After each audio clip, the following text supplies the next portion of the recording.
মৰমৰ ছাত্ৰ-ছাত্ৰী সকল তোমালোক আটাইকে মোৰ চেনেলৰ আজি ক্লাছলৈ স্বাগতম জনাইছো। তোমালোকৰ বিজ্ঞানৰ 2 নম্বৰ অনুশীলন 2 নম্বৰ পাঠ আমাৰ চাৰিওপিনৰ বস্তুবোৰ বিশুদ্ধনে পাঠটো আমি পঢ়ি আছিলো আৰু এই পাঠটোৰ পেজ নম্বৰ 24 পেজ নম্বৰ 24 ৰ আগলৈকে আমি পঢ়া হৈ গৈছিলে। পেজ নম্বৰ 23 লৈকে কি পঢ়িছিলো আমি এতিয়ালৈকে আমি এই পাঠটো কি পঢ়িলো যে মিশ্ৰণ কি হয়, মিশ্ৰণৰ ভাগ কি আৰু এটা মিশ্ৰণৰ পৰা তাৰ উপাদানবোৰ কিমান প্ৰকাৰে পৃথক কৰিব পাৰি। আমি 7টা পদ্ধতি পঢ়িছিলো মিশ্ৰণ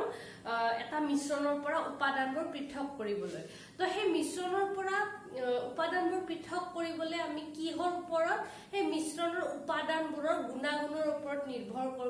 কৰি আমি মিশ্ৰণ এটাৰ পৰা তাৰ উপাদানবোৰ পৃথক কৰো। এটা পেজ নম্বৰ 24 ত তোমালোকৰ দুটা নীলা পেজ আছে, এটাত দুটা প্ৰশ্ন আছে আৰু তাৰ পিছৰখিনিত দুটা প্ৰশ্ন আছে। তো সেই প্ৰশ্নাৱলীৰ প্ৰথম প্ৰশ্নটো আমি আলোচনা কৰো। 1 নম্বৰ প্ৰশ্নটো সুধিছে কেৰাচিন আৰু পেট্ৰলৰ ইহতৰ উত্তলাংক 25 ডিগ্ৰীতকৈ বেছি। কেৰাচিন আৰু পেট্ৰলৰ মিশ্ৰণৰ পৰা ইহতক কিদৰে পৃথক কৰিবা। সো আমি পাইছিলো যে এটা মিশ্ৰণত যদি চোৱা ইয়াতে কেৰাচিনো কি হয় জুলীয়া পদাৰ্থ হয় আৰু পেট্ৰলো জুলীয়া পদাৰ্থ হয়। আৰু কেৰাচিন আৰু পেট্ৰল এনেকুৱা জুলীয়া পদাৰ্থ যাক তোমালোকে একেটা পাত্ৰত থাকিলে দুইটা মিহলি হৈ যায়। তো আমি মিহলি হোৱা জুলীয়া পদাৰ্থৰ পদ্ধতি বেলেগ আছিলে আৰু মিহলি নোহোৱা জুলীয়া পদাৰ্থৰ মিশ্ৰণৰ পৃথক কৰাৰ পদ্ধতি বেলেগ আছিলে। যদি মিহলি নহয় তেতিয়াহলে আমি কি কৰো ডাইৰেক্ট এটা এনেকুৱা পাত্ৰ লওঁ য'ত তলেৰে মিশ্ৰণটো ওলাই যাব পাৰে। তেতিয়া কি হয় যেতিয়া মিশ্ৰণৰ উপাদানকেইটা মিহলি নহয় আমি লাহেকে ঠিলাটো খুলি দিও, তলৰ মিশ্ৰণটো পৰি বেলেগ এটা পাত্ৰত যায় আৰু ওপৰৰ মিশ্ৰণটো ৰৈ যায়। মিহলি নোহোৱাটো ঘনত্বৰ ওপৰত নিৰ্ভৰ কৰি আমি পৃথক কৰিব পাৰো। কিন্তু যদি দুটা জুলীয়া পদাৰ্থ মিহলি হৈ থাকে তাক আমি কি পদ্ধতিৰে পৃথক কৰিব পাৰো পাতন। আমি যদি তাপ দিও তেতিয়াহলে যিটো সোনকালে যিটো কম উষ্ণতাত গেছীয় অৱস্থা প্ৰাপ্ত হয় সেইটো কম তাপ দিওতে গেছীয় অৱস্থা প্ৰাপ্ত হয় গ্যাস হৈ উৰি যাব। আমি কি কৰো সেই পাত্ৰটোত ধৰা হল এই এটা পাত্ৰ আছে, এই পাত্ৰটোত ইয়াতে কেৰাচিন যোগ পেট্ৰল আছে। তো ইয়াতে কি কৰিম এনেকে ঢাকনি ব্যৱহাৰ কৰা হয় আৰু ইয়াৰ পৰা এনেকে পাইপ দি পেলাই কিতাপত যেটো ডায়াগ্ৰাম আছে হেতু অলপ মানে ধুনিয়াকে আছে কিন্তু বুজিবলৈ অলপ টান। তো ইয়াতে মই সহজ ধৰণে এটা কিছু জানি তোমালোকে বুজি পোৱা। তো ইয়াতে পেট্ৰল আৰু ডিজেল আছিলে,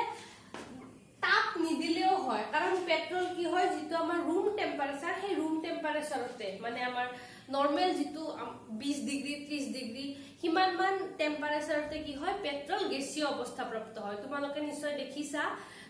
গাড়ীত পেট্ৰল ভৰাব গলে যে পেট্ৰল যদি এনেকে হাতত থাকে অলপমান পিছতে কি হয় হাতৰ পৰা নাইকিয়া হৈ যায়। যেনেকে সেনিটাইজাৰ নাইকিয়া হয় পেট্ৰলত ঠিক তেনেকুৱা ই অতি উদ্দায়ী পদাৰ্থ, অতি সহজতে গেছীয় অৱস্থা প্ৰাপ্ত হয়। তো ইয়াতে কেৰাচিন আৰু পেট্ৰল থাকিলে কি হ'ব যদি সাধাৰণ উষ্ণতাটো থাকে ফ্ৰিজৰ ভিতৰত নহয় সাধাৰণ উষ্ণতাত থাকিলে কি হ'ব পেট্ৰল ইয়াৰ পৰা এইখিনিৰ পৰা গেছীয় অৱস্থা প্ৰাপ্ত হৈ উৰি যাব। কিন্তু আমি যদি এনেকে ঢাকনি মাৰি এনেকে এটা পাইপেৰে আন এটা পাত্ৰৰ লগত সংযোগ কৰো তেতিয়াহলে কি হ'ব পেট্ৰলখিনি এনেকে উৰি আহিব। উৰি আহি এইখিনিত যদি আমি বস্তুটো ঠাণ্ডা কৰো ঠাণ্ডা কৰি দিও তেতিয়াহলে কি হ'ব এই পাত্ৰটোত উৰি অহা পেট্ৰলখিনি জমা হ'ব আৰু ইয়াতে কি হ'ব কেৰাচিনটো বাকি থাকিব। তো এইটো কি পদ্ধতি বুলি কয় পাতন পদ্ধতি। যেতিয়া দুটা পদাৰ্থৰ উষ্ণতাৰ পাৰ্থক্য থাকে তেতিয়াহলে তাক আমি কোনটো পদ্ধতিৰে সেপাৰেট কৰো পাতন পদ্ধতি। তো তোমালোকৰ উত্তৰত কি লিখিবা পাতন পদ্ধতি ব্যৱহাৰ কৰি কেৰাচিন আৰু পেট্ৰলৰ মিশ্ৰণৰ পৰা ইহতক কিদৰে পৃথক কৰিব পাৰি পাতন পদ্ধতি ব্যৱহাৰ কৰি। আশা কৰো তোমালোকে বুজি পাইছা। পাতন পদ্ধতি অলৰেডি পঢ়ি চাই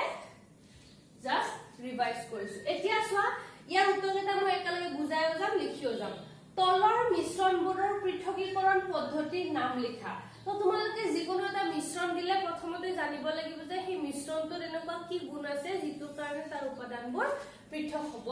পাৰে। তো 1 নম্বৰ আছে দৈৰ পৰা মাখন। তো দৈটো কি হয় এটা কলয়দীয় মিশ্ৰণ হয় আৰু কলয়দীয় মিশ্ৰণত কি হয় তাৰ অনুপৰিমাণ সৰু যে তাক পৰিশ্ৰাৱণ কৰি পেলাই এটা উপাদানৰ পৰা আনটো উপাদান পৃথক কৰিব নোৱাৰি। কিন্তু দৈ বা গাখীৰৰ পৰা কি হয় জুলীয়া পদাৰ্থ হয়, জুলীয়া পদাৰ্থত তাৰ অণুবোৰ কি হয় এনেকে সিঁচৰিত হৈ থাকে চাৰিওপিনে। তো তাৰ পৰা যদি মানে কণিকাবোৰ পৃথক কৰিব লাগে আমি কি কৰো অপকেন্দ্ৰিক পদ্ধতি ব্যৱহাৰ কৰো। তোমালোকে চাগে অপকেন্দ্ৰিক পদ্ধতি যে বুজাইছিলো মনত আছে। অপকেন্দ্ৰিক পদ্ধতি। তো দৈৰ পৰা মাখন কোনটো হ'ব অপকেন্দ্ৰিক পদ্ধতি। সাগৰৰ পানীৰ পৰা নিমখ। সাধাৰণতে বাষ্পীভৱনতো সাগৰৰ পানীৰ পৰা নিমখ পৃথক কৰিব পাৰি। নিমখ যদি নৰ্মেলি ৰ'দত থৈ দিয়ে সাগৰৰ পানী যদি ৰ'দৰ তাপ পাবলৈ থৈ দিয়ে তেতিয়া কি হ'ব পানীখিনি উৰি গুচি যাব। কিন্তু তাৰ পৰা যিটো নিমখ পোৱা যাব সেই নিমখটো একদম পিয়ৰ নহয়, 100% পিয়ৰ নহব। তাৰ উপৰি সেই নিমখটো দানাবোৰো একদম ইমান প্ৰপাৰ দানাকাৰ নহব। গতিকে আমি যদি ভাল কোৱালিটিৰ নিমখ বনাব লাগে সাগৰৰ পানীৰ পৰা আমি কোনটো পদ্ধতি ব্যৱহাৰ কৰিম স্ফটিকীকৰণ। কাৰণ তোমালোকক মই আগৰ ক্লাছতে কৈছো যে বাষ্পীভৱন আৰু স্ফটিকীকৰণ দুইটাই প্ৰায় একে ধৰণৰে কাম কৰে আৰু ফলাফলো একে ধৰণৰ হয়, কিন্তু বাষ্পীভৱনতকৈ স্ফটিকীকৰণৰ যিটো আমি ৰিজাল্ট পাম যিটো ফলাফল পাম সেইটো ভাল হ'ব। গতিকে সাগৰৰ পানীৰ পৰা নিমখত আমি কোনটো পদ্ধতি ব্যৱহাৰ কৰিম স্ফটিকীকৰণ।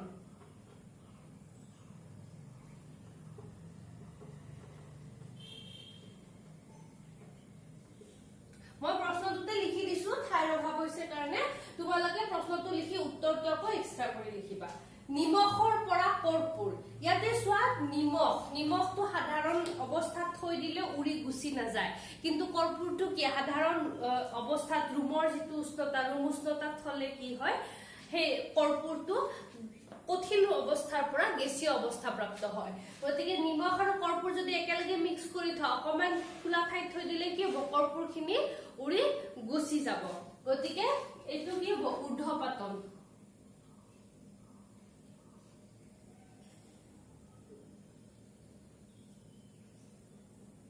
ঊৰ্ধ্বপাতন পদ্ধতি। কাৰণ কৰ্পূৰ কি হয় উদ্দায়ী পদাৰ্থ। উদ্দায়ী পদাৰ্থত আমি সদায় ঊৰ্ধ্বপাতন পদ্ধতি ব্যৱহাৰ কৰো। তোমালোকৰ কিতাপত মানে ইয়াৰ আগৰ দুটা পেজ আগত কোনটো উদাহৰণ দিছে সোডিয়াম ক্লোৰাইড আৰু বেৰিয়াম ক্লোৰাইড। সোডিয়াম ক্লোৰাইড মানে নিমখ আৰু বেৰিয়াম ক্লোৰাইড ৰাসায়নিক নামটো দিয়া আছে। তো বেৰিয়াম ক্লোৰাইড কি আছিল তোমালোকৰ উদ্দায়ী পদাৰ্থ আছিল। গতিকে তাৰ পৰা সোডিয়াম ক্লোৰাইডৰ পৰা বেৰিয়াম ক্লোৰাইডটো গেছ হৈ বা ভাপ হৈ উৰি গুচি গৈছিলে।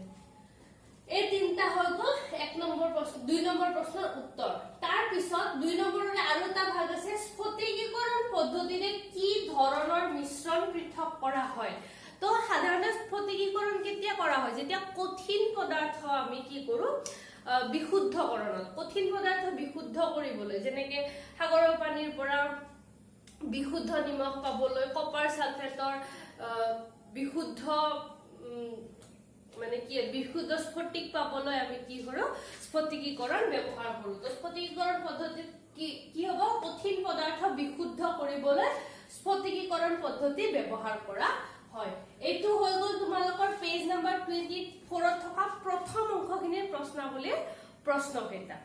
ইয়াৰ পিছত তোমালোকৰ এটা টপিক আছে ৰাসায়নিক আৰু ভৌতিক পৰিৱৰ্তন। তো মই প্ৰশ্নকেইটা তলত লিখিছো এইকেইটা ইয়াৰ পিছত আলোচনা কৰিম। তো ৰাসায়নিক আৰু ভৌতিক পৰিৱৰ্তন কি তোমালোকে পৰিৱৰ্তনটো জনাৰ আগতে জানিব লাগিব যে বস্তু এটা ৰাসায়নিক কেতিয়া হ'ব আৰু ভৌতিক কেতিয়া হ'ব। চোৱা যদি বস্তুটো কিবা পৰিৱৰ্তন হৈ একে হৈ থাকে তাৰ গুণাগুণবোৰ একে থাকে তেতিয়া আমি কি কম সেইটো এটা ভৌতিক পৰিৱৰ্তন। কিন্তু কেতিয়াবা যদি পৰিৱৰ্তনটো হয় আগৰ বস্তুটো সম্পূৰ্ণৰূপে সলনি হৈ কিবা এটা নতুন বস্তু উৎপন্ন কৰে সেইটোক আমি কম ৰাসায়নিক পৰিৱৰ্তন। তো ধৰা হ'ল এখন কাগজ আছিলে ইয়াক তোমালোকে ফালি দুফাল কৰিলা আৰু এখন কাগজ আছিলে ইয়াক তোমালোকে জ্বলাই দিছা। এইটো জুই দে জুই। জ্বলাই দিওঁতে কাগজখন কি হৈছে এনেকে কাগজৰ পৰা ছাই ওলাইছে ছাই তো ইয়াতে চোৱা তোমালোকে যেতিয়া কাগজখন ফালি দুফাল কৰিছা তোমালোকে কি পাবা এনেকুৱা এখন আৰু এনেকুৱা এখন কাগজ পাবা কিন্তু এই কাগজ তোমালোকে এই যে দুটা টুকুৰা পালা এই দুটাকো তোমালোকে কি কবা কাগজ বুলিয়ে কবা নে নাই মানে তোমালোকৰ যেটো বস্তু আছিল সেই বস্তুটোৰ যিবোৰ গুণ যেনেকৈ কাগজখন যদি তোমালোকৰ বগা কাগজ ফালিছা বগা পাতল লিখিব পাৰা এই গুণবোৰ কি হয় ইয়াত আছে গতিকে ইয়াৰে যিবোৰ গুণ আছিল সেই গুণবোৰ যদি ইয়াতো থাকি যায় তেতিয়াহলে এইটোক আমি কি কম ভৌতিক পৰিৱৰ্তন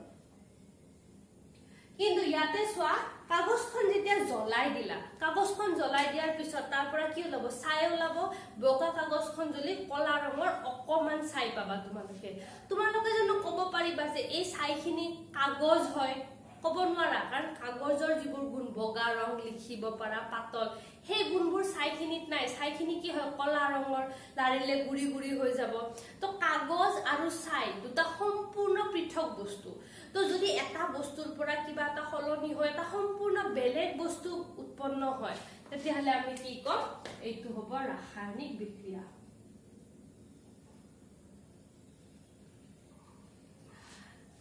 এনেকা আৰু এটা উদাহৰণ আছে কাঠ কাটি দুটুকুৰা কৰিব পাৰা সেইটো ভৌতিক পৰিৱৰ্তন হ'ব কিন্তু কাঠ টুকুৰা যদি জ্বলাই দিয়া সেইটো এটা ৰাসায়নিক পৰিৱৰ্তন গাখীৰ ধৰিবা এটা গিলাসত গাখীৰ আছিল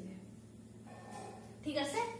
এটা গিলাসত গাখীৰ আছিল তোমালোকে ঠাণ্ডা কৰি থৈ দিছা গাখীৰখিনি তাৰ পিছত সেই গিলাসৰ গাখীৰখিনি তোমালোকে সসপেন এটা ঢালি গৰম কৰিছা গাখীৰখিনি কি হৈছে গৰম হৈ গৈছে কিন্তু এই ঠাণ্ডা গাখীৰ আৰু গৰম গাখীৰ এই দুটাৰ মাজত কিবা পাৰ্থক্য আছে জানো গাখীৰ একে হৈ আছে নে নাই জাস্ট তাৰ উষ্ণতাটো পৰিৱৰ্তন হৈছে এতিয়া তোমালোকে কি কৰিছা সেই গাখীৰখিনিত নেমু চেপি দিছা গাখীৰখিনিত নেমু চেপি দিয়াৰ লগে লগে কি হৈ যাব গাখীৰখিনি ফাটি তাৰ পৰা পনীৰ হৈ যাব আৰু পানীখিনি ৰৈ যাব যে তোমালোকে যেতিয়া গাখীৰখিনি ঠাণ্ডাৰ পৰা গৰম কৰিবা সেইটো এটা ভৌতিক পৰিৱৰ্তন কিন্তু তোমালোকে যেতিয়া নেমু চেপি দি গাখীৰখিনি ফাটাই পনীৰ বনাবা সেই পনীৰখিনি তোমালোকে গাখীৰৰ পৰা বনোৱা বুলি ক'ব পাৰা কিন্তু পনীৰৰ যিবোৰ ধৰ্ম আৰু গাখীৰৰ যিবোৰ ধৰ্ম সম্পূৰ্ণ বেলেগ বেলেগ গাখীৰ কি সম্পূৰ্ণৰূপে জুলীয়া কিন্তু পনীৰ কি হয় গোটা পদাৰ্থ তো এই যে দুটা বেলেগ পদাৰ্থ হল হেতুক আমি কি কম ৰাসায়নিক পৰিৱৰ্তন উদাহৰণ কেইটাৰ সহায়ত চাগে অকমান আইডিয়া কৰিব পাৰিছা যে বস্তু এটাৰ যদি গুণবোৰ সম্পূৰ্ণৰূপে সলনি হৈ যায় মানে নৰ্মেল ভাষাত আমি ক'বলৈ গ'লে এটা যদি নতুন কিবা বস্তু উৎপন্ন হৈ যায় তেতিয়াহ'লে তাক আমি কি কম ৰাসায়নিক পৰিৱৰ্তন ঠিক আছে উদাহৰণ স্বৰূপে লো যদি তুমি কাটি এটুকুৰা লো তোমাক দিয়া হৈছে এটুকুৰা কাটি তুমি 6 পিস কৰিছা প্ৰতিটো পিছে লোয়ে হৈ আছে সেই কাটাটো কি হ'ব তোমালোকৰ ভৌতিক পৰিৱৰ্তন কিন্তু সেই লো টুকুৰা যদি বহুদিন পেলাই থৈ দিয়া তাত মামৰে ধৰিব যেটো মামৰে ধৰিলে সেই মামৰ ধৰি যোৱা অংশখিনি কি হ'ব ৰাসায়নিক পৰিৱৰ্তন কাৰণ মামৰৰ গুণাগুণ বেলেগ হয় লোৰ গুণাগুণ বেলেগ হয় তো লোত মামৰে ধৰাটো কি হ'ব এটা ভৌতিক পৰিৱৰ্তন তোমালোকে পানী গৰম কৰি ভাপ কৰি দিলা হেতু কি হয় গেছীয় অৱস্থা প্ৰাপ্ত হয় পানীখিনি ঠাণ্ডা কৰি কঠিন কৰি দিলা হেতু কি হয় বৰফ কৰি দিলে হেতু কঠিন অৱস্থা তে অৱস্থাৰ পৰিৱৰ্তন কৰিলে কিন্তু বস্তুটোৰ গুণাগুণ সলনি নহয় পানী যেনেকুৱা বৰফো হেনেকুৱা আৰু গেছৰ গুণাগুণটো একে গতিকে অৱস্থাৰ পৰিৱৰ্তন কি হয় কেতিয়াও ৰাসায়নিক নহয় অৱস্থাৰ পৰিৱৰ্তন কি হ'ব ভৌতিক পৰিৱৰ্তন ঠিক আছে যিকোনো এটা বস্তুক যদি জুলিয়াৰ পৰা কঠিন কৰা জুলিয়াৰ পৰা গেছ কৰা বা যিকোনো এটা অৱস্থালৈ পৰিৱৰ্তন কৰা তেতিয়াহলে হেতু কি হয় সদায় ভৌতিক পৰিৱৰ্তন তোমালোকে এটা এই লাইনটো লিখি থোৱা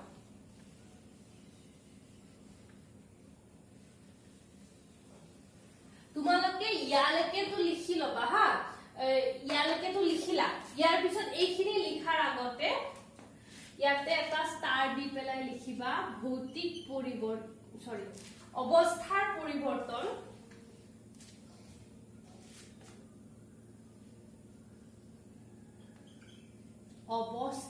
পৰিৱৰ্তন এটা ভৌতিক পৰিৱৰ্তন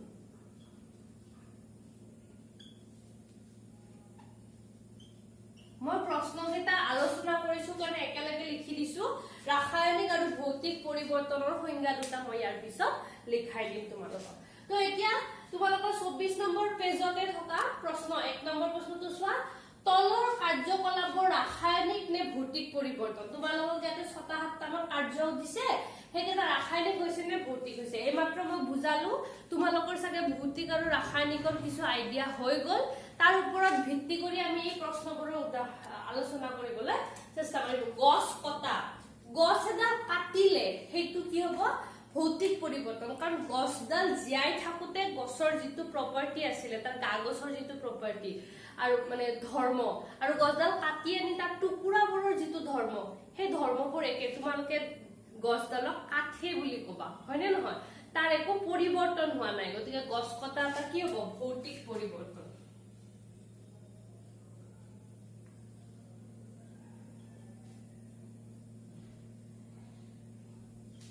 তাৰ পিছত কেৰাহী এখনত মাখন গলি যোৱা সোৱা তোমালোকে যদি কেৰাহী এখন পাতি তাত মাখন দি দিয়া বাটাৰ দি দিয়া তাৰ পিছত কি হ'ব জুই দিলে কি হ'ব হে বাটাৰখিনি গলি পেলাই তেল নিচিনা হৈ যাব হয় হেতু কি হয় তাৰ অৱস্থাৰ পৰিৱৰ্তন হৈছে কঠিনৰ পৰা জুলীয়া অৱস্থা প্ৰাপ্ত হৈছে হে মাখনখিনিয়ে যদি কেৰাহী যিখিনি তেল হৈ গল তোমালোকে যদি এটা জুইৰ পৰা নমাই একদম নালাৰাকে থৈ দিয়া পিছদিনা চালে কি দেখিবা হে কেৰাহীৰ ওপৰত যিখিনি ঠাই তেল আছিল সেইখিনি ঠাইত এটা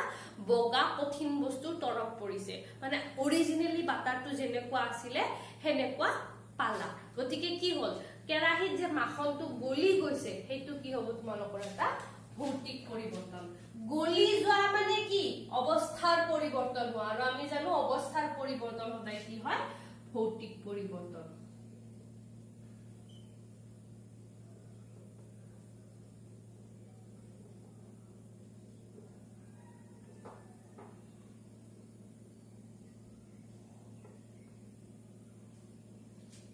তাৰ পিছত আলমাৰীত মামৰে ধৰা মই অলপ আগতে কৈছো যে মামৰ ধৰা কাৰ্যটো কি হয় হে যেটো ধাতু আছে হে ধাতুটো মানে লো টুকুৰা মামৰ যেতিয়া হৈ যায় তেতিয়া কি আৰু লো হৈ নাথাকে লো যেতিয়া অক্সিজেন যোগ হয় লোৰ এইটো হল সাংকেতিক চিহ্ন ঠিক আছে Fe আইৰন লো যেতিয়া অক্সিজেন যোগ হ'ব তোমালোকে ইয়াৰ পিছৰ চেপ্টাৰত এইবোৰ পঢ়িব পাবাই যে এইটো এটা বেলেগ পদাৰ্থ মামৰটো কি হয় iron oxide ferric oxide ferrous oxide তো আৰু এইটোৰ নাম কি ফেৰাছ তো আইৰনটো যেতিয়া অক্সিজেনৰ লগত বিক্ৰিয়া কৰি পেলাই এটা নতুন পদাৰ্থ মামৰ প্ৰস্তুত কৰে তো মামৰৰ যিবোৰ গুণ সেই গুণবোৰ লোৰ গুণৰ লগত নিমিলে গতিকে কি হ'ব আলমাৰীত মামৰে ধৰা এটা ৰাসায়নিক পৰিৱৰ্তন লো যিমান কঠিন মামৰ কিমান কঠিন হয় মামৰ এনেকে দিলে বুঢ়ী হৈ যায় না যায় তো লোতকে মামৰ বহুত কোমল গতিকে হেতু এটা ধৰ্মৰ পাৰ্থক্য লো আৰু মামৰৰ যদি বস্তুটো ধৰ্মৰ পাৰ্থক্য থাকে তেতিয়া হলে হেতু আমি কি কম ৰাসায়নিক পৰিৱৰ্তন লোৰ ৰংটো বেলেগ লোৰ ৰংটো কেনেকুৱা আৰু তোমালোকে জানা আৰু নতুন গজাল এটা কিনি আনিলে কেনেকুৱা ৰঙৰ থাকে আৰু যেটো মামৰ হয় তাৰ ৰংটো কেনেকুৱা হয় মটিয়া কালাৰৰ হয় তো লোৰ ৰঙো বেলেগ আৰু মামৰৰ ৰঙো বেলেগ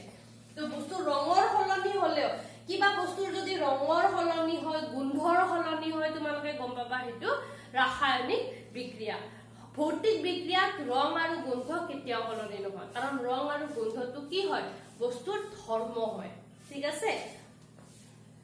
আলমাৰীত মামৰে ধৰা ৰাসায়নিক বিক্ৰিয়া ৰাসায়নিক পৰিৱৰ্তন তাৰ পিছত আছে পানী উতলাই জলীয় ভাৱ কৰা অৱস্থাৰ পৰিৱৰ্তন আমি জানো কি হয় ভৌতিক কাৰণ পানীৰ যিবোৰ ধৰ্ম আৰু সেই ভাপৰ যি ধৰ্ম একে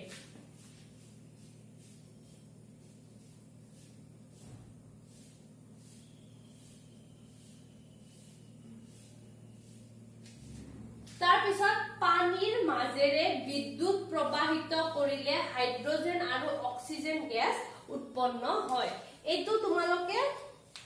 ইয়াৰ পিছৰ চেপ্টাৰত পাবা আৰু পিছত নাপালেও ক্লাস 10ত এই অৱস্থাটো পাবাই এইটো মই কেনেকা হয় এবাৰ প্ৰক্ৰিয়াটো বুজাই দিও কি কৰা হয় এনেকুৱা এটা পাত্ৰ লোৱা হয়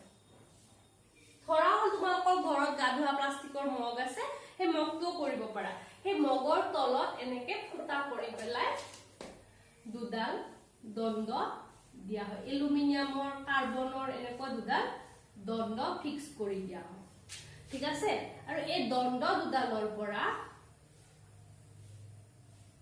লৈ গৈ আমি কিহত কানেক্ট কৰো এটা বেটাৰীৰ লগত লগ লগাই দিওঁ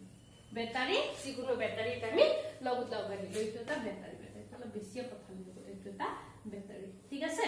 আৰু ইয়াতে একদম এমসিল মাৰি ফিক্স কৰি দিছো যাতে এই পিনে পানী লিক নহয় হৈ গল এতিয়া এই দণ্ড দুডালৰ ওপৰলৈকে নহয় অকমান তললৈকে আমি যদি পানী দিও আৰু বেটাৰী সুইচটো যদি অন কৰি দিও তেতিয়া হলে কি হ'ব এই দণ্ডডালৰ কাখেৰে গ্যাস ওলাব আৰম্ভ কৰিব তো এই গ্যাসবোৰ যদি আমি সংগ্ৰহ কৰো মানে এনেকে যদি এটা পৰীক্ষা নলী ইয়াৰ ওপৰত উলুটাই দিও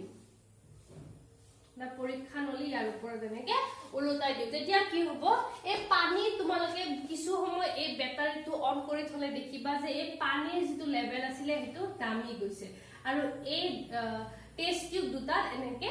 গ্যাস জমা হৈছে এটাত হাইড্ৰোজেন গ্যাস জমা হ'ব এটা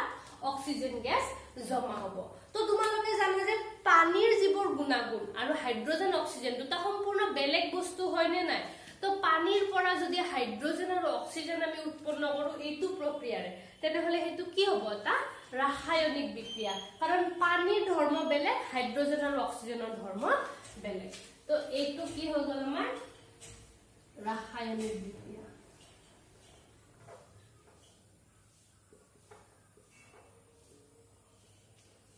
sorry not বিক্ৰিয়া পৰিবৰ্তন ৰাসায়নিক পৰিবৰ্তন পানীৰ মাজেৰে বিদ্যুৎ প্ৰবাহিত কৰিলে হাইড্ৰোজেন আৰু অক্সিজেন গ্যাস উৎপন্ন হয় তো এইটো কি হয় ৰাসায়নিক পৰিবৰ্তন ইয়াৰ পিছত পানীত নিমখ দ্ৰৱীভূত হোৱা সোৱা বস্তুটা দ্ৰৱীভূত হলে কি হয় আমি সেই পানীৰ পৰা নিমখখিনি আকৌ আগৰ নিচিনাকৈ পানী আৰু নিমখ বনাব পাৰো এনেকুৱা নহয় যে হে পানীখিনি নিজৰ গুণাগুণ হেৰুৱাই পেলাইছে বা নিমখখিনিয়ে নিজৰ গুণাগুণ হেৰুৱাই পেলাইছে তোমালোকে যদি পানীখিনি বাষ্পীভৱন কৰা নিমখখিনি আকৌ পুনৰ ঘূৰাই পাবা তো যদি আমি আগৰ অৱস্থাটো পাও অতি সহজে তেতিয়া হলে আমি কি কম হেতু এটা ভৌতিক পৰিৱৰ্তন তো পানীত নিমখ মিক্স হলে পানীখিনি নিমখীয়া হৈ যায় কিন্তু তোমালোকে যদি পানীখিনি বাষ্পীভৱন কৰা তেতিয়া হলে কি হ'ব পানীখিনি তোমালোকে সেপাৰেট কে পাবা আৰু নিমখটো সেপাৰেট কে পাবা তো মিশ্ৰণ এটাৰ পৰা আমি ইমান এটো চেপ্টাৰটো মিশ্ৰণ পঢ়িছো ন মিশ্ৰণ এটাৰ পৰা যদি তাৰ উপাদানবোৰ পৃথক কৰিব পাৰো মানে কি হয় মিশ্ৰণৰ পৰা উপাদান পৃথক কৰা ব্যৱস্থাটোক আমি কি কম ভৌতিক পৰিৱৰ্তন বা মিশ্ৰণ বনোৱা মিশ্ৰণ প্ৰস্তুত কৰা তোমালোকক যে স্টাৰ দি এটা মই বাক্য দিছিলো যে ভৌতিক পৰিৱৰ্তন এটা সৰি কি কৈছিল অৱস্থাৰ পৰিৱৰ্তন এটা ভৌতিক পৰিৱৰ্তন এই বাক্যটো লিখি ৰাখিছা বুলি মই আশা কৰিছো লিখা নাই যদি এতিয়াও লিখা অৱস্থাৰ পজ কৰি পেলাই লিখিবা অৱস্থাৰ পৰিৱৰ্তন এটা ভৌতিক পৰিৱৰ্তন এক নম্বৰ স্টাৰ দিছা দুই নম্বৰ স্টাৰ দি তোমালোকে লিখিব পাৰা মিশ্ৰণ বনোৱা বা মিশ্ৰণ এটাৰ পৰা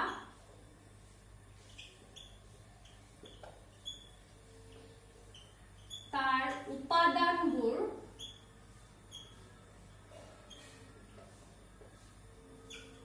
পৃথক কৰা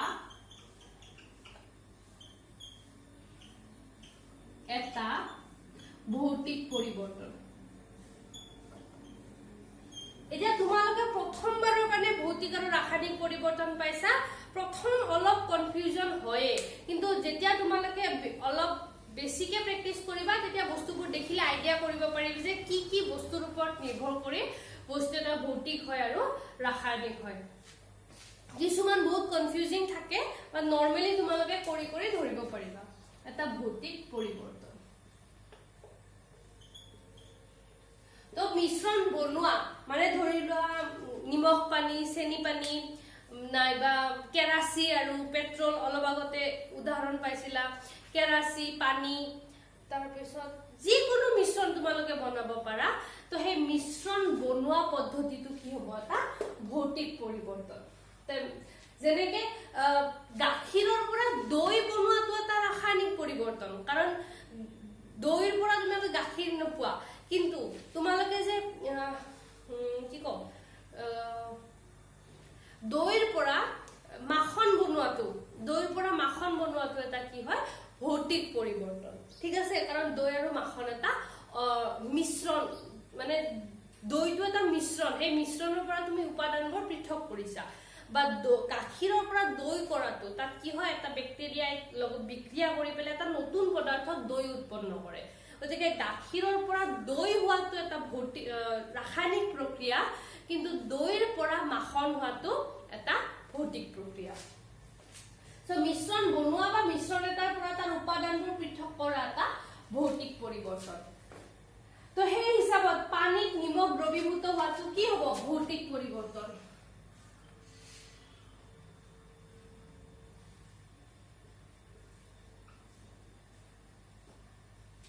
তাৰ পিছত আছে কেঁচা ফলৰ পৰা সালাড প্ৰস্তুত কৰা। কেঁচা ফল কাটিছা, তুমি আম কাটিছা, আম কাটিলে তুমি আমটো খালে গোটেই গোটা আমটো খালে যিটো টেষ্ট পাবা, সেই আমটো কাটি যদি সালাড বনোৱা তাৰপিছত সেই সৰু পিচ এটা যদি মুখত দি চোৱা, সেইটো তোমালোকে কি পাবা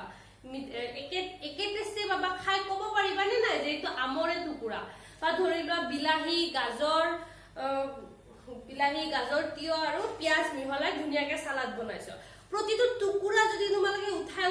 টেষ্ট কৰা, তোমালোকে গম পাবা যে এইটো বিলাহীৰ টুকুৰা, এইটো তিয়হৰ টুকুৰা। মানে কি হ'ল তুমি যেতিয়া গম পাইছা, তাৰ মানে কি তাৰ যিটো গুণ আছিলে সেই গুণটো সালাডতো আছে। আৰু যদি আগৰ বস্তুটোৰ লগত পিছৰ বস্তুটোৰ গুণ একে থাকে, তেতিয়া আমি কি কম যে সেইটো এটা ভৌতিক পৰিৱৰ্তন। গতিকে কেঁচা ফলৰ পৰা সালাড প্ৰস্তুত কি হ'ব এটা ভৌতিক পৰিৱৰ্তন।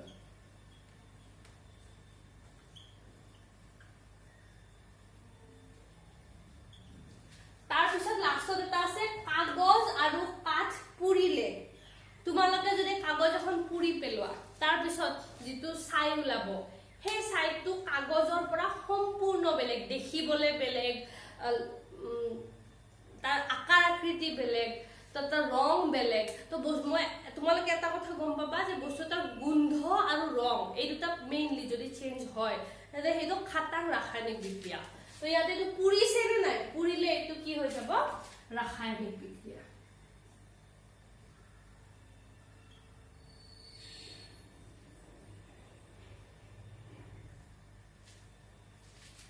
তো এইটো হৈ গ'ল তোমালোকৰ পেজ নম্বৰ 24 থকা সেকেন্ড পাৰ্টৰ 1 নম্বৰ প্ৰশ্ন। সেকেন্ড পাৰ্টৰ 2 নম্বৰ এটা প্ৰশ্ন আছে, এই প্ৰশ্নটো তোমালোকে নিজে কৰিব লাগিব। তোমালোকক কি কৈছে চোৱা, তোমাৰ চাৰিওকাষৰ বস্তুবোৰ বিশুদ্ধ বা মিশ্ৰণ হিচাপে পৃথক কৰি উলিয়াবলৈ চেষ্টা কৰা। তো তোমালোকৰ কাষত থকা বস্তুবোৰ তোমালোকে প্ৰথম চাই ল'বা। ধৰা হ'ল এইটো এই প্লাষ্টিকৰ পেনটো বিশুদ্ধ নে মিশ্ৰণ। তোমালোকে যদি ভাবা যে এইটো অকল পেন, কিন্তু ইয়াতে কি আছে প্লাষ্টিক আছে, তাৰপিছত এই যে নিব আছে, এই নিবটোত আকৌ বেলেগ বস্তু আছে, তো এইটো কি হয় বিশুদ্ধ অৱস্থাত নাই। এই যে মই চোলাটো পিন্ধিছো, এইটো কি হয় সম্পূৰ্ণ কটনৰ চোলা, গতিকে এইটো কি হ'ব এটা বিশুদ্ধ পদাৰ্থ। তাৰপিছত তোমালোকে যদি চাহ বনাইছা, সেইটো কি হ'ব এটা মিশ্ৰণ। তো তোমালোকে তোমালোকৰ চাৰিওপিনে চাবা, চাই পেলাই বস্তুবোৰৰ নাম লিখি যাবা আৰু তাৰ কাষত লিখিবা যে এইটো বিশুদ্ধ হৈছে নে মিশ্ৰণ হৈছে। সাধাৰণতে পৰীক্ষাত এনেকে নাহে যে তোমালোকৰ চাৰিওকাষৰ বস্তু, পৰীক্ষাত 2টা বা 3টা বস্তুৰ নাম দিব, দি পেলাই ক'ব যে এইটো বিশুদ্ধ নে মিশ্ৰণ তোমালোকে নিৰ্ণয় কৰা। তো বস্তুটো চাই যদি তোমালোকে গম পোৱা যে ইয়াতে এটাই মাত্ৰ বস্তু আছে, তেতিয়াহ'লে সেইটো কি হ'ব এটা বিশুদ্ধ পদাৰ্থ। আৰু যদি তোমালোকে চাই গম পোৱা যে ইয়াতে 2-3টা বস্তু মিশ্ৰণ হৈ আছে, তেতিয়াহ'লে তোমালোকে কি গম পাবা সেইটো এটা মিশ্ৰণ। তো এইটো হৈ গ'ল তোমালোকৰ পেজ নম্বৰ 24ৰ প্ৰশ্নকেইটা। স্ক্ৰীনশ্বট মাৰি লোৱা আৰু লিখি ল'বা বহীত। এতিয়া চোৱা ভৌতিক ধৰ্ম। যিবিলাক গুণ পৰ্যবেক্ষণ বা নিৰীক্ষণ কৰিব পাৰি, মানে আমি নৰ্মেলি চাই পেলাই যেতিয়া বস্তু এটাৰ গুণবোৰ দেখা পাওঁ, সেইবোৰক আমি কি কওঁ ভৌতিক ধৰ্ম বুলি কওঁ। কিন্তু ৰাসায়নিক ধৰ্মবোৰ ডাইৰেক্ট আমি চাই পেলাই ক'ব নোৱাৰো। বস্তু এটা ৰাসায়নিক ধৰ্ম বিভিন্ন পৰীক্ষা নিৰীক্ষাৰ দ্বাৰাহে আমি ক'ব পাৰো। তো যিবোৰ পৰীক্ষা নিৰীক্ষাৰ দ্বাৰা ধৰ্ম উলিয়াও সেইবোৰ ৰাসায়নিক হ'ব আৰু যিবোৰ নৰ্মেলি চাই পেলাই ক'ব পাৰো সেইবোৰ কি হয় ভৌতিক ধৰ্ম যিবিলাক গুণ পৰ্যবেক্ষণ বা নিৰীক্ষণ কৰিব পাৰি আৰু সিহঁতক নিৰ্দিষ্ট কৰি চিনাক্ত কৰিব পাৰি যেনে ৰং কঠিনত্ব দৃঢ়তা প্ৰবাহিতা ঘনত্ব গলনাংক উতলাংক আদি ভৌতিক ধৰ্ম বোলে তো বস্তু এটা ৰং তোমালোকে চাই ক'ব পাৰিবা এইটো কলা ৰং এইখন বগা ৰং তো এইবোৰ কি হয় ভৌতিক ধৰ্ম হয় সো মই এতিয়া ধৰ্মৰ কথা কৈ আছো পৰিৱৰ্তন কোৱা নাই তো তোমালোকে জানিবা যদি কিবা এটা বস্তুৰ পৰিৱৰ্তন হতে বস্তুটোৰ ভৌতিক ধৰ্মই পৰিৱৰ্তন হৈ গৈছে তেতিয়ালে এইটো কি হ'ব ৰাসায়নিক পৰিৱৰ্তন কিন্তু তাৰ যদি ভৌতিক ধৰ্ম একে আছে তেতিয়ালে এইটো কি হ'ব ভৌতিক পৰিৱৰ্তন তো বস্তুটা ৰং হলনি হ'ব পাৰে কঠিনত্ব বস্তুটো আগতে কঠিন আছিল পিছত কিবা কাৰণেদি কম কঠিন হৈ গ'ল আগতে বেছি কঠিন নাছিল ঢিলা আছিল পিছত কঠিন হৈ গ'ল তো হেতু কি হয় কঠিনত্ব যেনেকৈ লো আৰু মামৰ লোটো কঠিন মামৰটো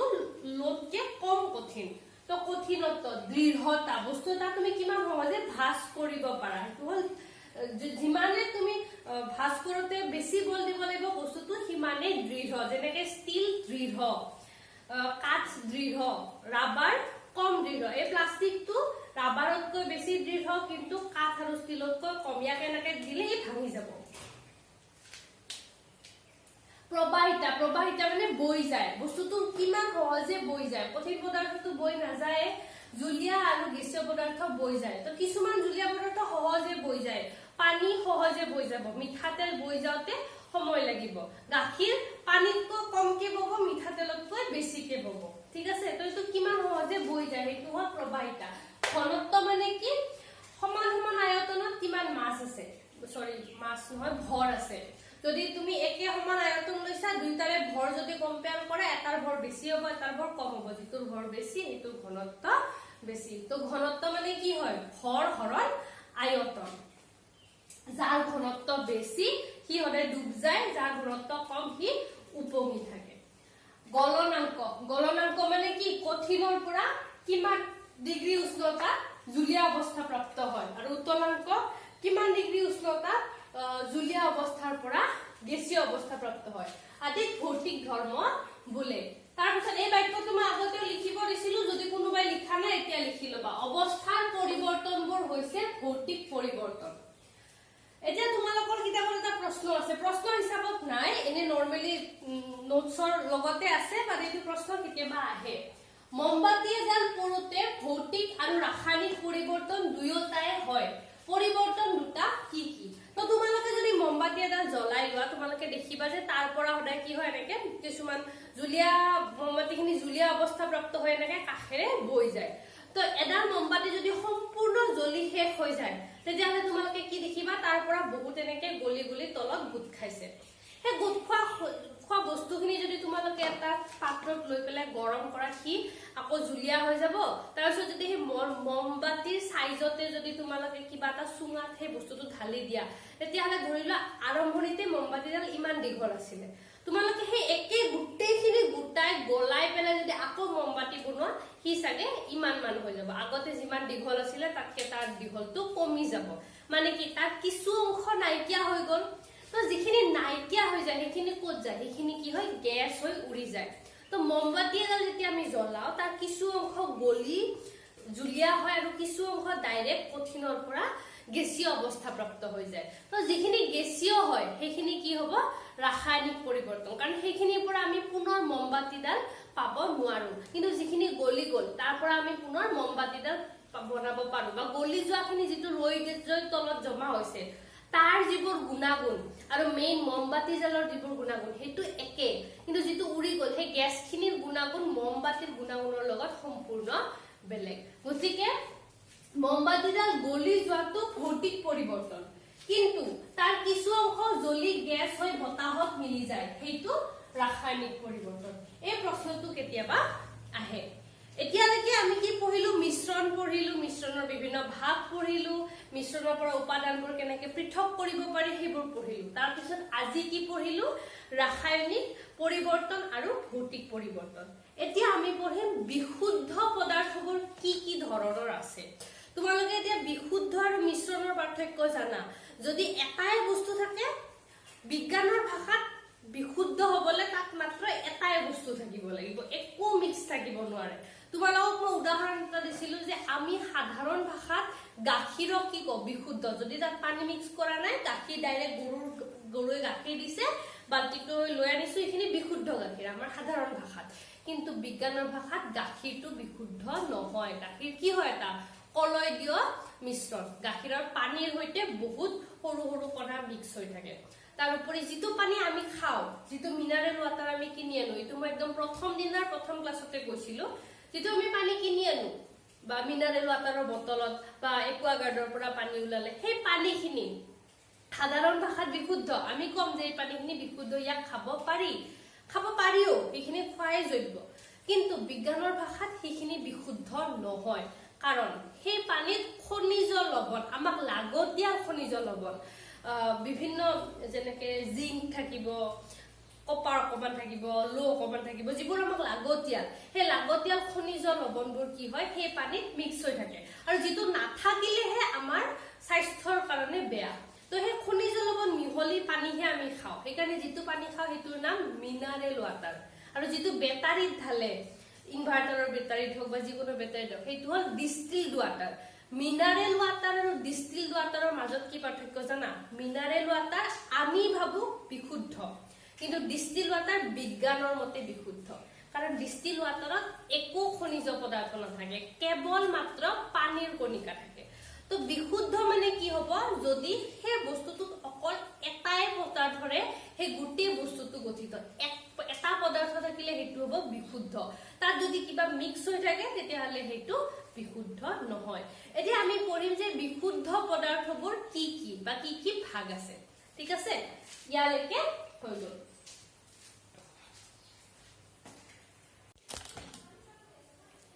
তো বিশুদ্ধ পদাৰ্থৰ প্ৰকাৰ কি কি? এতিয়ালৈকে তোমালোকে দুটা বস্তু পাইছা, এটা বিশুদ্ধ পদাৰ্থ, এটা মিশ্ৰণ। এতিয়া আমি বিশুদ্ধ পদাৰ্থৰ প্ৰকাৰ কি কি জানিম।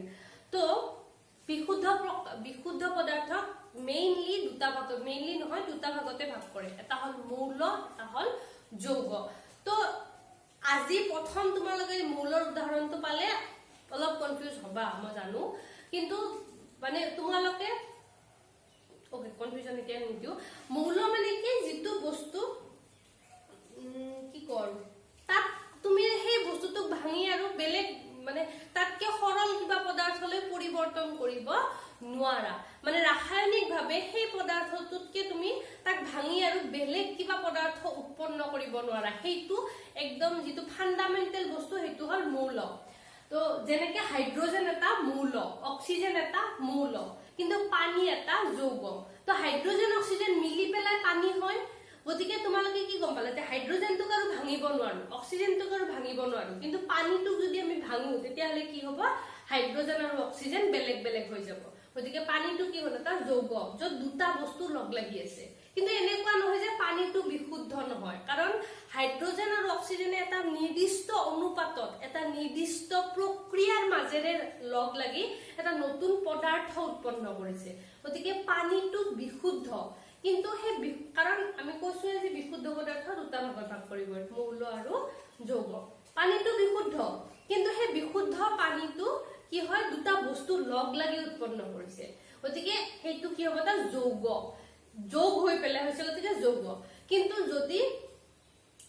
পানীটোক মই ভাগ কৰো তেতিয়াহ'লে মই কি পাম? হাইড্ৰজেন আৰু অক্সিজেন পাম। কিন্তু মই হাইড্ৰজেন আৰু অক্সিজেনক, মানে হাইড্ৰজেনক মই ভাগ কৰি পেলাই আৰু বেলেগ একো বস্তু বনাব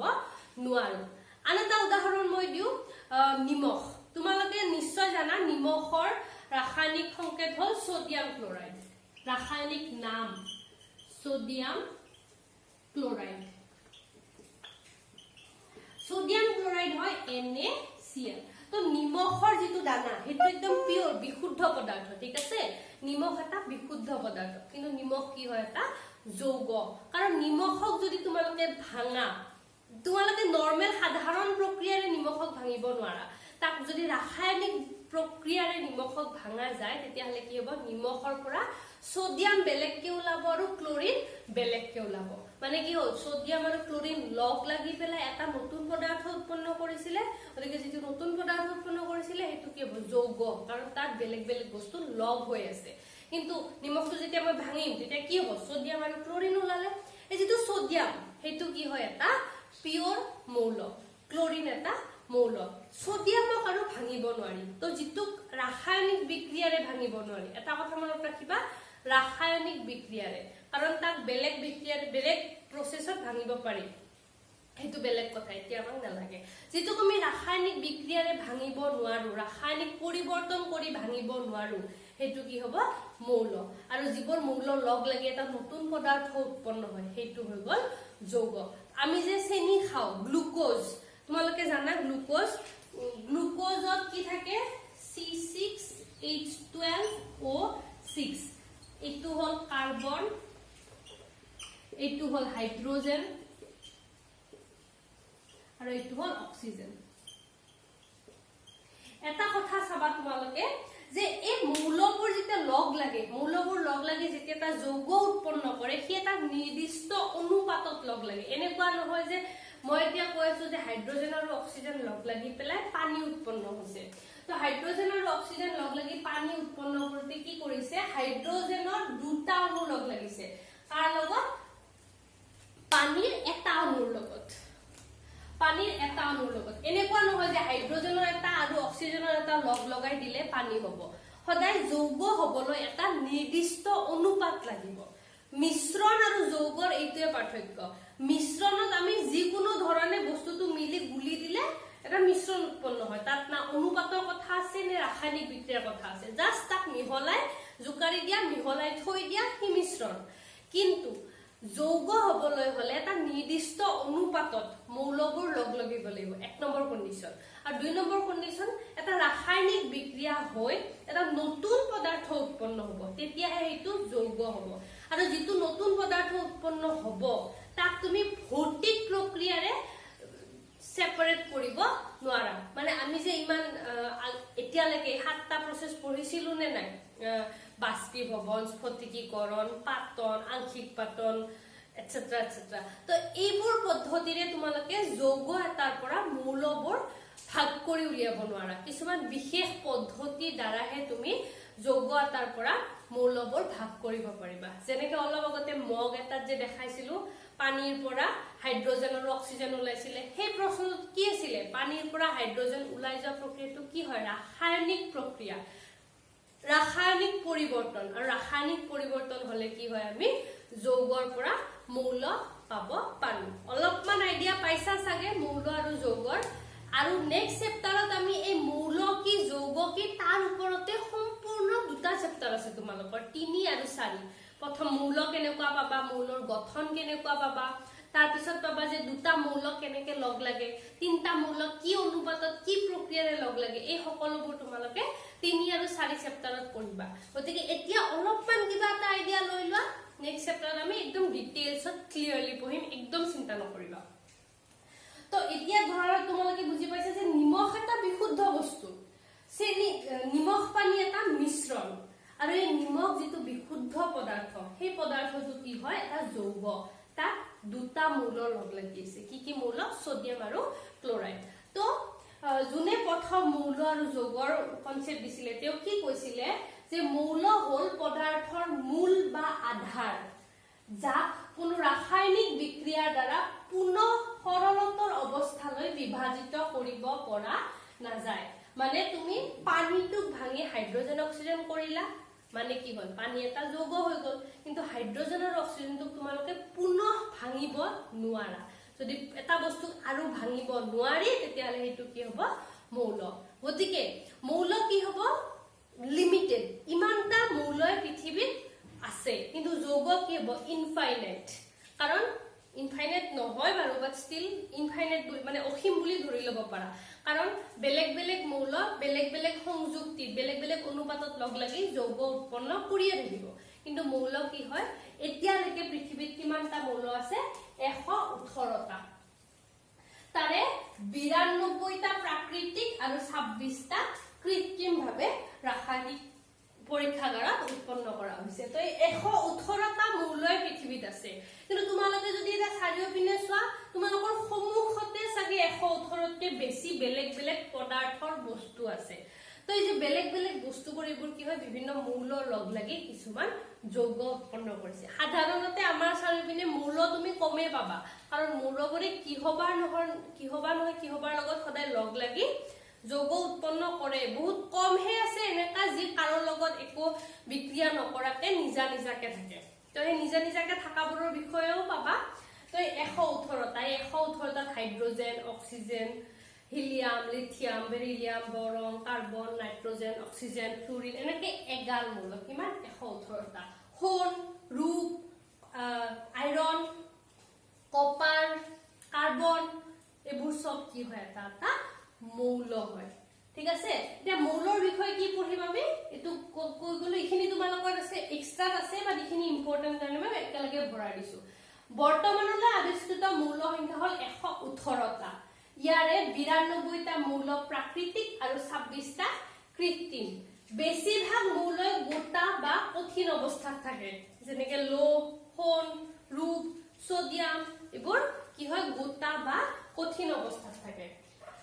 সাধাৰণ উষ্ণতাত 11টা মৌল গেছীয়। আমি যে পাও আমাৰ বতাহত কি আছে? 78% নাইট্ৰজেন আছে, 21% অক্সিজেন আছে, 78, 21 আৰু 0.3% কাৰ্বন ডাই অক্সাইড আছে। তো এইবোৰ যে আছে, এই যে নাইট্ৰজেন, অক্সিজেন, কাৰ্বন ডাই অক্সাইড, চোৱা তোমালোকক মই এটা কথা কওঁ, কাৰ্বন ডাই অক্সাইড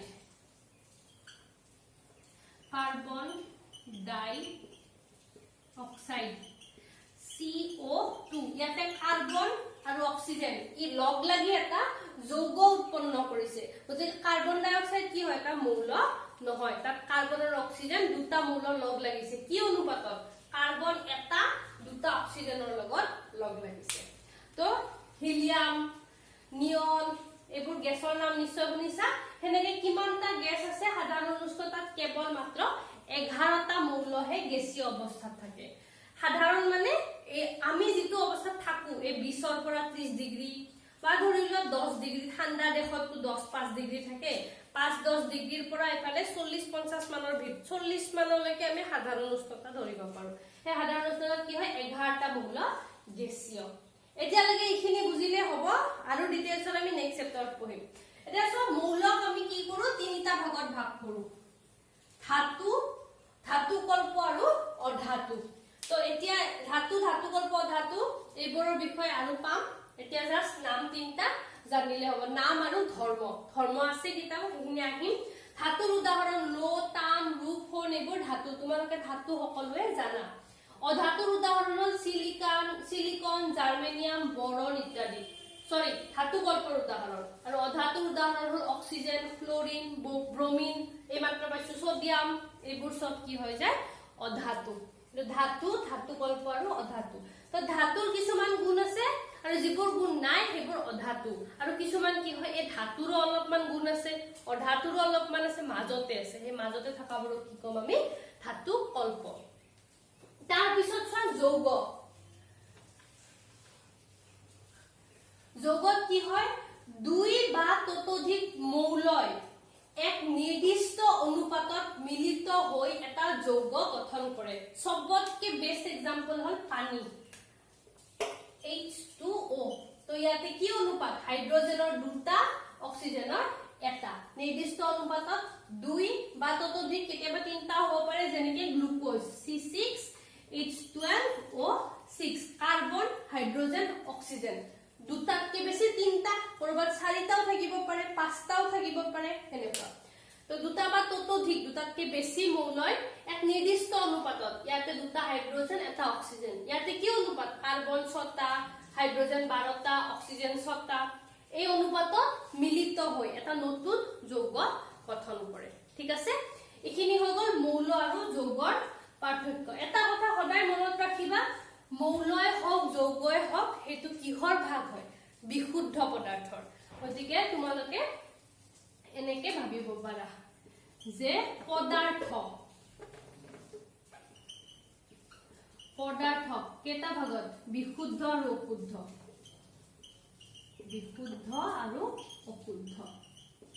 এই বিশুদ্ধটো দুটা ভাগত ভাগ কৰিব পাৰি মৌল আৰু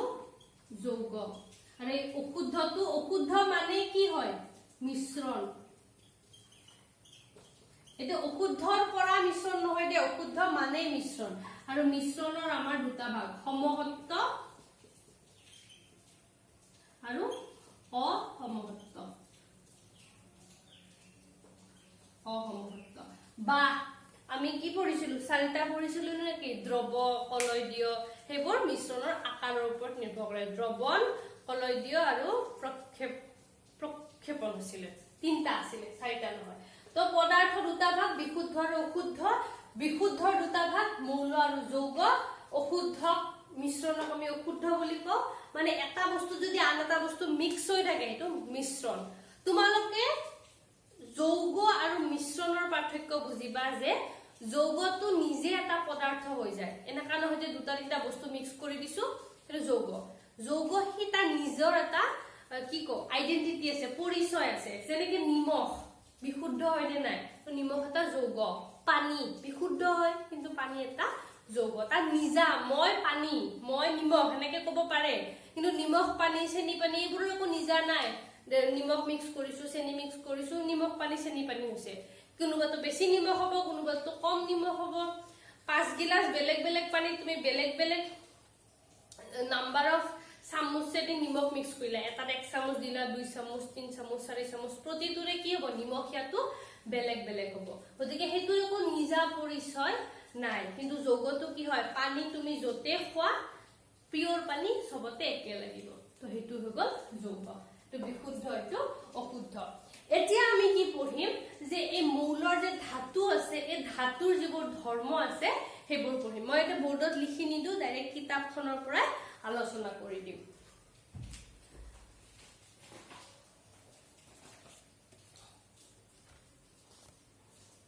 সো তোমালোকৰ পেজ নম্বৰ 25 পেজ নম্বৰ 25ত এইটো আছে বিশুদ্ধ পদাৰ্থৰ প্ৰকাৰ কি কি তাৰ পিছত মৌল এই মৌলবোৰৰ পিছত আমি মৌল সাধাৰণতে তিনি ভাগত ভাগ কৰা হৈছে ধাতু অধাতু আৰু ধাতুকল্প স্বাভাৱিকতে ধাতুবোৰে তলৰ ধৰ্মবোৰৰ কিছুমান বা আটাইবোৰে প্ৰদৰ্শন কৰে তোমালোকৰ পৰীক্ষাত ধাতুৰ ধৰ্ম আহিব এইকেইটা মই বোৰ্ডত লিখি দিয়া নাই তোমালোকে কিন্তু সকলোৱে বিশুদ্ধ পদাৰ্থৰ প্ৰকাৰ যিখিনি লিখি দিলো তাৰ পিছত ইখিনি লিখিবা যে ধাতুৰ ধৰ্ম 1 নম্বৰ ধাতুবোৰৰ দ্যুতি বা চিকমিকনি লাষ্টাৰ আছে তো তোমালোকে জানা সকলো ধাতু চিকমিকাই নে নাই লো একদম পৰিষ্কাৰ অলপো মামৰে ধৰা নাই একদম তোমালোকে সিৰিজ পেপাৰ মাৰি মাৰি সাফা কৰিছা ৰ'দত দিলে চিকচিকাব কোন অবভিয়াসলি জিলিকে ৰূপ জিলিকে তাম যিকোনো ধাতু হক সকলোবোৰ জিলিকিবই বস্তু যদি জিলিকিছে ই উল্টা আছে জিলিকা মানে ধাতু নহয় কিন্তু ধাতু হলে জিলিকিবই যেনেকে ডায়মন্ড ধাতু নহয় মানে হীৰা কিন্তু জিলিকে গতিকে তোমালোকে ক'ব পাৰা ধাতু হলে কি জিলিকিবই জিলিকা মানে ধাতু নহয় বাৰু এইটো এটা প্ৰভাৱন আছে জানো সকলো জিলিকা বস্তুৱে হল নহয় হেনেকুৱা ধাতুবোৰৰ দ্যুতি বা চিকমিকনি আছে বুজি পালা 2 নম্বৰ ধাতুবোৰৰ ৰং ৰূপালী বগা ধূসৰ বা সোণালী হালধীয়া হয় মানে ধাতুবোৰৰ এইবোৰে ৰং থাকে ধাতু মানে ৰূপালীটো ৰূপৰ হ'ব বগা কি হ'ব সিলভাৰৰো বগা হয় তাৰ পিছত এলুমিনিয়ামৰো বগা হয় এইবোৰ ধূসৰত আহিব তাম ইত্যাদিবোৰ ধূসৰত আহিব সোণালী বা হালধীয়া সোণৰ ৰং হালধীয়া হয় তো ধাতুবোৰ তাপ আৰু বিদ্যুতৰ সুপৰিবাহী এইটো তোমালোকে জানা যেনেকে আমাৰ ঘৰত যেটো কেৰাহী আছে কেৰাহীবোৰ কি হয় লোৰে বনোৱা হয় এলুমিনিয়ামৰ বনোৱা হয় গতিকে কেৰাহীবোৰ কি হয় গৰম হোৱাৰ লগে লগে গোটেই কেৰাহীটো একেলগে গৰম হৈ যায় কিন্তু কাঠৰ টুকুৰা এটা একপিনে জ্বলাই থৈ ইপিনে তোমালোকে হাতেৰে ধৰিব পাৰা মানে কি হ'ল কাঠটো এটা অধাতু কিন্তু চামুচ এখন একপিনে গৰম কৰিছা চামুচৰ এইটো ফালে গৰম হৈ আহে কৰছ এখন একফালে গৰম গোটেইটোৱে গৰম হৈ আহে তো যেটো যদি তাপ পৰিবহন কৰে হেতু ধাতু হ'ব আৰু তোমালোকে জানিবা যোনে তাপ পৰিবহন কৰে ম্যাক্সিমামে 99% ইলেক্ট্ৰিচিটিও পৰিবহন কৰে গতিকে যোনে তাপ আৰু বিদ্যুৎ দুইটা পৰিবহন কৰে সেইটো কি হ'ব ধাতু এনেকুৱা এটা নে দুটাহে মাত্ৰ ধাতু আছে যোনে তাপ পৰিবহন কৰে এইবোৰ তোমালোকক ইমান নালাগে এক্সেপশন তাপ আৰু বিদ্যুতৰ পৰিবাহী হৈ গল তাৰছত ধাতুবোৰ নমনীয়তা গুণ আছে টানি তাৰ বা হলালৈ পৰিৱৰ্তন কৰিব পাৰি ধাতুবোৰ ঘাত সহনশীল এই দুটা একেলগে বুজাই দিম চেপেটা পাত বনাব পাৰি তো নমনীয় গুণ আৰু ঘাত সহনশীল সোৱা তোমালোকে নিশ্চয় দেখিছা যিমান তাৰ আছে কাৰেন্টৰ তাৰ হওক বাহিৰত কাপোৰ প্লাষ্টিকৰ কোৱা নাই আৰু হেবোৰ কি হয় ধাতুৰে বনোৱা কাৰণ কি হয় এই ধাতুবোৰ যদি গৰম কৰি এনেকে টানি দিয়া যায় তাৰ পৰা তাৰ বনাব পাৰি কিন্তু কিছুমান বস্তু গৰম কৰি টানিলে হে হয়তো ছিঙি যাব যিবোৰ বস্তু টানিলে দীঘল হৈ যায় ৰাবাৰৰ কথা কোৱা নাই গৰম কৰিলে দীঘল হৈ থাকি যাব মানে গৰম কৰি যদি দীঘল এনেকে টানি দিয়ে দীঘল হৈ যায় ভাঙি না যায় বা ছিঙি না যায় হেবোৰক কি কয় নমনীয় বুলি কয় তো জোৰ পৰা তাৰ বনাব পাৰি মানে ধৰিলে এনেকা মোটা বস্তু এটা আছিল টানিলে মিহি হৈ যাব হেতু হৈ যাব ধাতু বা তাক একদম পিটি পিটি পিটি পিটি কি কৰি চেপেটা বনাই দিব পাৰি তো ধাতুৰ এইবোৰ গুণ হয় ধাতুক টানিলে মিহি তাৰ বনাব পাৰি পিটি পিটি তাক চেপেটা বনাব পাৰি এইবোৰ হৈ গল ধাতুৰ গুণ তাৰ পিছত লাষ্ট ধাতুবোৰক কোবালে সুনাদি শব্দ কৰে সুনাদি শব্দ মানে কি এইবোৰ শব্দ মানে তোমালোকে মানে সুনাদি শব্দ মানে কেনেকুৱা জানা এই যে কেতিয়াবা ঘৰত কাহৰ বাতি বাতি লাগে টিংকে বাজি থাকে নে নাই তো যিকোনো ধাতুতে যদি তোমালোকে আন ধাতুৰে কোবোৱা বা কিহবাৰে কোবোৱা সদায় ৰিং ৰিং কৰি সাউন্ড এটা ওলাই সেই যে মানে কি শব্দ কৈছো বুজি পাইছা আৰু মানে কাহৰ কাহি হওক কাহৰ বাতি বাতি লাগিলে জনজনাই থাকিলে না টিংকে বাতি থাকে আমি বাতিটো এনেকে ধৰি দিলে হে মাতটো বন্ধ হৈ যায় বা স্কুলত যে বেলটো বজোৱাৰ লগে লগে টিংকে শব্দ হয় তো যিবোৰ বস্তু বজালে টিংকে শব্দ হয় সেইবোৰ সাধাৰণতে ধাতু হয় আমি এনেকে বজাই চাইও গম পাও কেতিয়াবা কিছুমান বস্তু থাকে ঘৰত সজাবলৈ আনে দেখিবলৈ একদম ধাতুৰ নিচিনা ৰংটো একদম সিলভাৰ কালাৰ দিব গোল্ডেন কালাৰ কিন্তু তোমালোকে এনে বজাই চালে গম পাবা সেইবোৰ প্লাষ্টিকৰ হয় তোমালোকে নিশ্চয় দেখিছা ওজনো কম একদম দেখিবলৈ ধাতুৰ নিচিনা ফ্ৰেম কি কয় ফটো ফ্ৰেমবোৰ দেখিবলৈ একদম ধাতুৰ নিচিনা বনোৱা থাকে কিন্তু তোমালোকে বজাই চালে গম পাবা যে এইটো ধাতু নহয় প্লাষ্টিকৰ তো এইকেইটা হল ধাতুৰ গুণ মই আকৌ এবাৰ কৰিছো ধাতুবোৰ চিকমিকাই যদি একদম সাফা ধাতু হয় পিওৰ ধাতু হয় তাক যদি ৰ'দত থোৱা হি চিকমিকাব 2 নম্বৰ ধাতুবোৰৰ ৰং ৰূপালী বগা ধূসৰ বা সোণালী হালধীয়া ধাতুবোৰ তাপ আৰু বিদ্যুতৰ সুপৰিবাহী ধাতুবোৰৰ নমনীয়তা গুণ আছে নমনীয়তা গুণ কাক বোলে যাক টানিলে তাৰ বনি যায় তাৰপিছত ধাতুবোৰ ঘাত সহনশীল মানে পিটিলে ভাঙি না যায় গুৰি হৈ না যায় যিবোৰ বস্তু কেনেকে পিটি পিটি মাৰিলে পাতল স্লিট বনি যায় সেইবোৰক কি হয় ধাতু হয় সেইবোৰক ঘাত সহনীয় বোলে যেনেকে এঙাৰ টুকুৰা মাৰিলে গুৰা হৈ যাব কাঠ টুকুৰা বহুত বাৰে বাৰে মাৰি থাকিলে এনেকুৱাটো নহয় ন যে এনেকুৱা মোটা কাঠৰ টুকুৰা এটা কুবাই থাকিলে হি পাতল কাঠৰ টুকুৰা হৈ যাব হি কি হ'ব কাঠ টুকুৰা ভাঙি যাব কিন্তু লো টুকুৰা এটা এনেকে মাৰি থাকিলে কি হ'ব হি পাতল চেপেটা পাত এখন বনি যাব তো যেনেকে যিকোনো তোমালোকে নিশ্চয় কমাৰ হালত দেখিছা গৰম কৰি এনেকে কুবাই তো সকলো বস্তু চেপ দিয়ে নে নাই ধাতুবোৰ ঘাত সহনশীল আৰু ধাতুবোৰক কুবালে সুনাদি শব্দ কৰে সুনাদি মানে টিংকে বাজি থাকে যিকোনো ধাতু তোমালোকে বজালে টিংকে যে বাজে সেইটো সুনাদি শব্দ বুলি কোৱা হয় ধাতুৰ উদাহৰণ হল সোণ ৰূপ তাম লো সোডিয়াম পটাছিয়াম ইত্যাদি পাৰা এবিধ একমাত্ৰ ধাতু যি সাধাৰণ উষ্ণতাত তৰল এই বাক্যটো আন্ডাৰলাইন কৰি থবা কিতাপত পাৰা এবিধ একমাত্ৰ ধাতু যি সাধাৰণ উষ্ণতাত তৰল কাৰণ পৰীক্ষাত 1 নম্বৰ প্ৰশ্নত আহিব পাৰে যে সাধাৰণ উষ্ণতাত তৰল ধাতুবিধৰ নাম লিখা পাৰা মানে এই যে থাৰ্মোমিটাৰ ভিতৰত থাকে অকমান ৰূপৰ নিচিনা দেখিবলৈ হেতু কি তৰল সাধাৰণ উষ্ণতাত তৰল তাৰ পিছত অধাতুবোৰে সাধাৰণতে তলত উল্লেখ কৰা কিছুমান বা আটাইবোৰ ধৰ্ম প্ৰদৰ্শন কৰে অধাতুবোৰে বিভিন্ন ৰং দেখুৱায় অধাতুবোৰৰ মানে ধাতুবোৰে যি কৰে তাৰ সম্পূৰ্ণ উল্টাবোৰ অধাতুৱে কৰে সোৱা ধাতুবোৰৰ ৰং কেইটামান ফিক্স ৰূপালী সোণালী বগা ইত্যাদি কিন্তু ধাতুবোৰে সব ৰং দেখায় অধাতুবোৰে তাপ আৰু বিদ্যুতৰ পৰিবাহী নহয় বা দুৰ্বল পৰিবাহী তাপ মানে ধৰিলা আমাৰ ঘৰত যিবোৰ কেৰাহী থাকে তাৰ এটা নাল থাকে নে নাই প্লাষ্টিকৰ সেইডালত ধৰিলে গৰম নালাগে বা আমি কি কৰো কাপোৰেৰে ধৰো কিয় কাৰণ কাপোৰটো হেৰি হয় কি কয় অধাতু বা কেতিয়াবা কিছুমান বস্তু কাঠৰ নাল থাকে কাঠৰ নাল কিয় থাকে যাতে ধৰিলে সেই তাপটো আমাৰ হাতলে নাহে তো সেইবোৰ অধাতু তাৰ পিছত অধাতুবোৰৰ দুটি সোণাদি বা ঘাট সহনশীলতা নাই ডিউটি মানে কি আছিল চিকমিকাই নাথাকে সোণাদি মানে টিং শব্দটো নকৰে আৰু ঘাট সহনশীলতা মানে কুবালে অধাতুবোৰ চেপেটা হৈ নাযায় তো অধাতুৰ আছে 3টা ধৰ্ম দিছে আৰু ধাতুৰ তোমালোকক 6টা ধৰ্ম দিছে এই ধৰ্মকেইটা লিখি ৰাখিবা আৰু মুখস্থ কৰিবা ধাতুৰ ধৰ্ম আৰু অধাতুৰ ধৰ্ম পৰীক্ষাত আহিব তাৰ পিছত চোৱা অধাতুৰ উদাহৰণ hydrogen oxygen iodine carbon carbon মানে কয়লা এঙাৰ ব্ৰমিন ক্লোৰিন ইত্যাদি কিছুমান মৌলৰ ধৰ্ম ধাতু আৰু অধাতুৰ মাজতে এইবোৰক ধাতুকল্প বোলে তো ধাতুকল্পৰ সংজ্ঞাটো লিখি থবা যাৰ ধৰ্ম মানে ই ধাতুৰ নিচিনাও ধৰ্ম দেখাব অধাতুৰ নিচিনাও কিছুমান ধৰ্ম দেখাব মাজতে দেখাব আৰু ইমান বেছি চাইনো নকৰে অকমান কৰিব অকমান বিদ্যুৎ মানে বহুত তাপ দিলে অলপমান তাপ পৰিবহন কৰিব হেনেকুৱা উদাহৰণ হল বৰন সিলিকন আৰু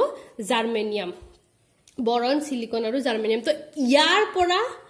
ইয়ালৈকে এই গোটেই বস্তুখিনি লাগতিয়াল গোটেইখিনি লিখি থবা তাৰ পিছত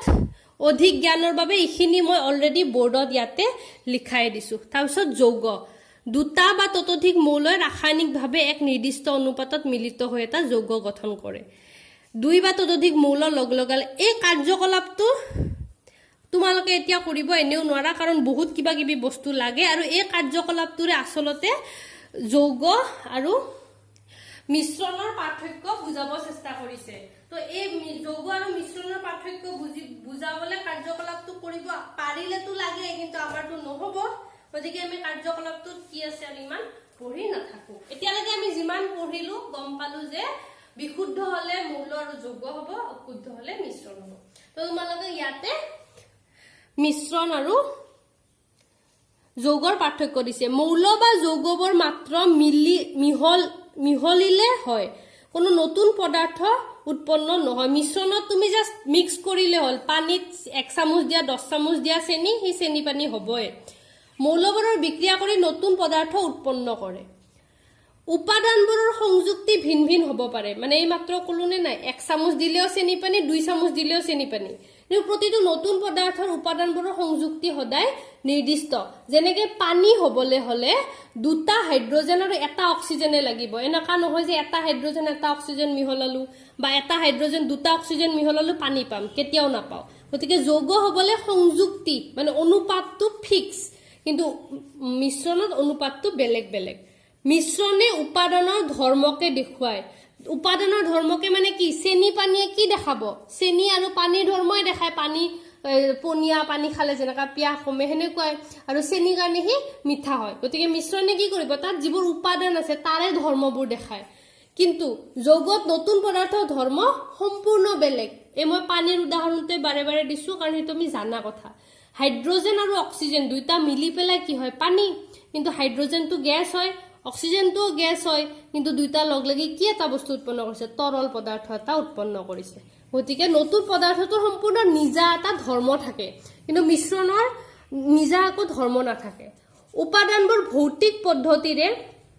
এটাক আনটোৰ পৰা পৃথক কৰিব পাৰি ভৌতিক পদ্ধতি মানে আমি এতিয়ালৈকে ইয়াতে যিমানটা 7টা পদ্ধতি পাইছো সেই গোটেইকেইটা ভৌতিক পদ্ধতি উপাদানবোৰ ৰাসায়নিক বা বিদ্যুৎ ৰাসায়নিক পদ্ধতিৰ দ্বাৰাহে পৃথক কৰিব পাৰি মই অলপ আগতে যেটো পানী এটা মগত দুডাল দণ্ড দি যেটো উদাহৰণ দিছিলো হেতু কি হয় বিদ্যুৎ ৰাসায়নিক পদ্ধতি তো উপাদানবোৰক ৰাসায়নিক বা বিদ্যুৎ ৰাসায়নিক পদ্ধতিৰ দ্বাৰাহে পৃথক কৰিব